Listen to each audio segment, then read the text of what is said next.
시세가 6억이냐고요?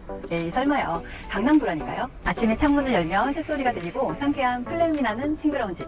게다가 이런 집이 강남구에 있어서 출퇴근하기 좋다면 실거래 가격보다 무려 3억이나 싼 금액입니다.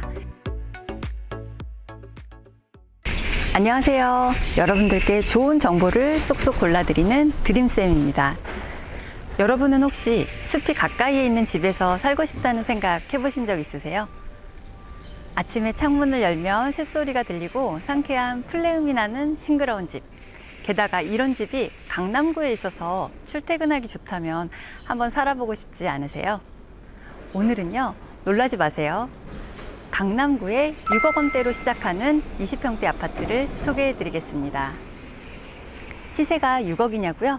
에이 설마요. 강남구라니까요. 지난 4월 말에 거래된 실거래가가 9억 7,500만 원이었으니까 실거래 가격보다 무려 3억이나 싼 금액입니다. 그럼 이제부터 이 아파트의 장단점과 경매 사건에 대해서 자세히 소개를 해드리겠습니다. 함께 가보시죠.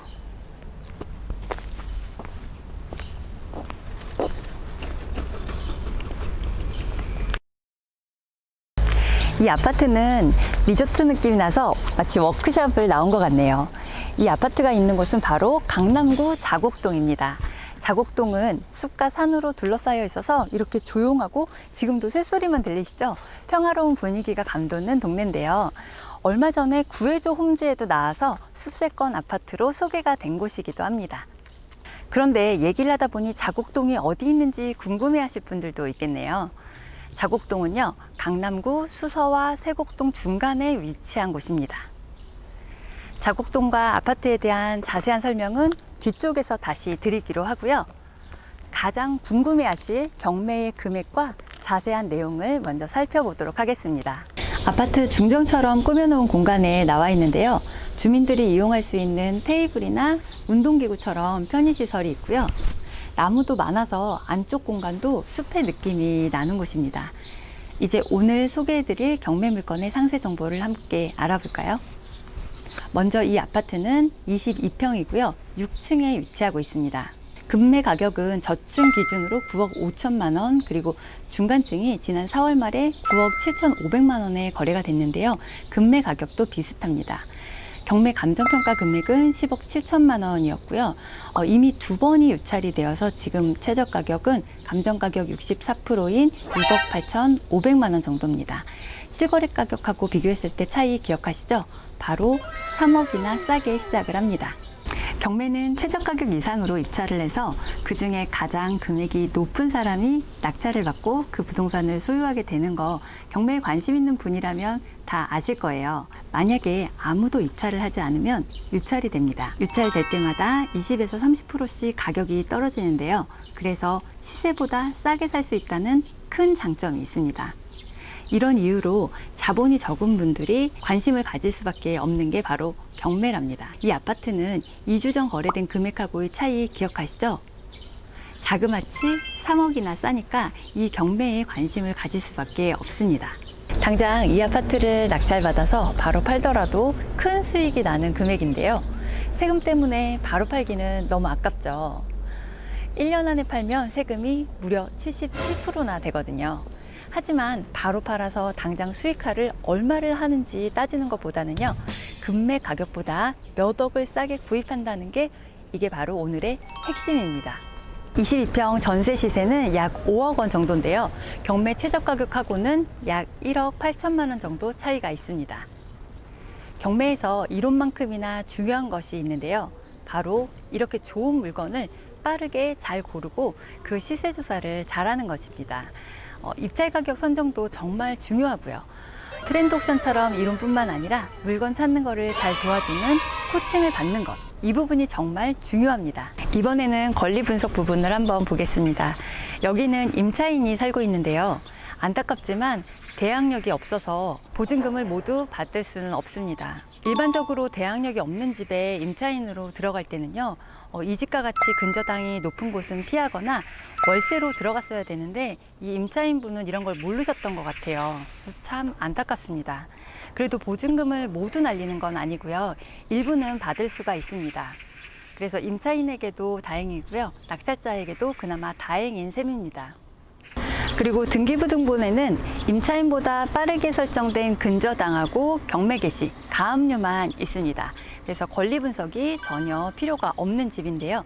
이 권리들은 낙찰을 받으면 모두 지을 수가 있는 권리이기 때문입니다.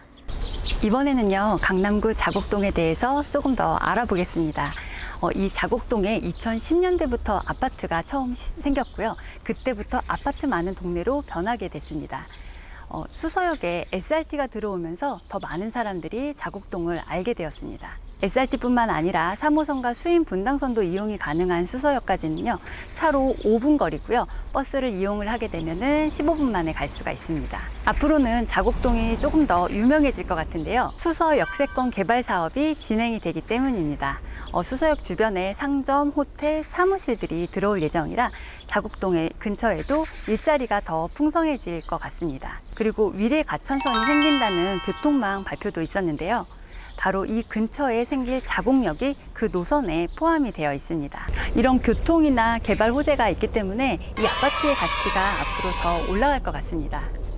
이 아파트의 이름은 LH 강남 힐스테이트인데요. 네덜란드의 세계적인 디자이너와 함께 설계를 했다고 합니다. 일반적이지 않고 독특한 모습인 이유가 바로 여기에 있었네요. 디자인이 너무 예뻐서 건축상도 받은 아파트라고 하는데요. 정말 휴양지의 리조트처럼 생겼습니다. 그리고 하늘에서 아파트를 내려다보면은요, 집들이 오각형이나 육각형 모양으로 연결되어 있는 게 보여요. 그 집들 사이에는 이런 아름다운 정원과 놀이터가 조성이 되어 있습니다. 그런데 이 동네에는 이 아파트 말고도 특이한 아파트가 더 있어요. 바로 이 앞에 있는 다른 아파트 단지에 투명한 현관문으로 유명한 곳이 있거든요. 이렇게 독특하고 이색적인 아파트가 모여 있는 곳이 바로 강남 자곡동입니다. 경매로 나온 22평 아파트는 방이 2개, 화장실은 하나고요. 아쉬운 점은 복도식이라서 서비스 공간이 계단식보다 조금 적다는 부분입니다. 창문에는 이렇게 슬라이딩 셔터가 달라 있어서 블라인드 역할까지 하기 때문에 따로 설치를 할 필요가 없다고 하네요. 이 아파트에 입찰을 원하시는 분들이 계시다면 다음 입찰일자인 6월 21일에 교대역의 서울중앙법원으로 가셔서 입찰표를 작성하시면 됩니다. 당연히 보증금 10%와 도장 신분증을 꼭 가져가셔야 되고요. 권리 분석은 말씀드린 것처럼 문제가 없는 집이니까요. 시세 조사와 입찰 가격만 잘 선정해서 구입 금액을 결정하시면 됩니다. 입찰에 성공을 해서 낙찰을 받으시면 약 1달 반이 지난 후에 잔금을 납부를 해야 됩니다. 따라서 입찰 전에 자금 계획을 잘 세우시는 게 중요한데요. 나의 자본과 대출을 얼마나 받을지, 그리고 매월 발생하는 이자 등 전반적인 자금을 미리 계획을 해서 낙찰받은 후에 자금이 부족해지는 일이 없도록 사전에 준비를 잘 해야 됩니다. 저희 수업 중에 알려드리는 자금 계획표가 있는데요. 자세한 금액을 적어서 계산을 해본다면 문제없이 자금을 준비하실 수 있습니다. 오늘의 경매 물건은 강남구의 1,300여 세대의 대단지면서 실거래 가격보다 훨씬 저렴하게 구매할 수 있는 좋은 기회니까요. 관심 있는 분들은 입찰에 꼭 참여를 해보시기 바랍니다. 다만 경매에 참여를 하시려면 꼭 집에 대한 권리 분석과 시세 조사, 그리고 입찰 가격 선정 등에 대해서 충분히 준비를 하시고 공부를 꼭 해보시기 바랍니다. 함께 경매를 배우실 분들은 위에 번호나 아래 설명에 링크를 클릭을 해주시고요. 다음에도 좋은 아파트 경매 정보로 찾아뵙도록 하겠습니다. 구독과 좋아요, 알림 설정도 잊지 마시고요.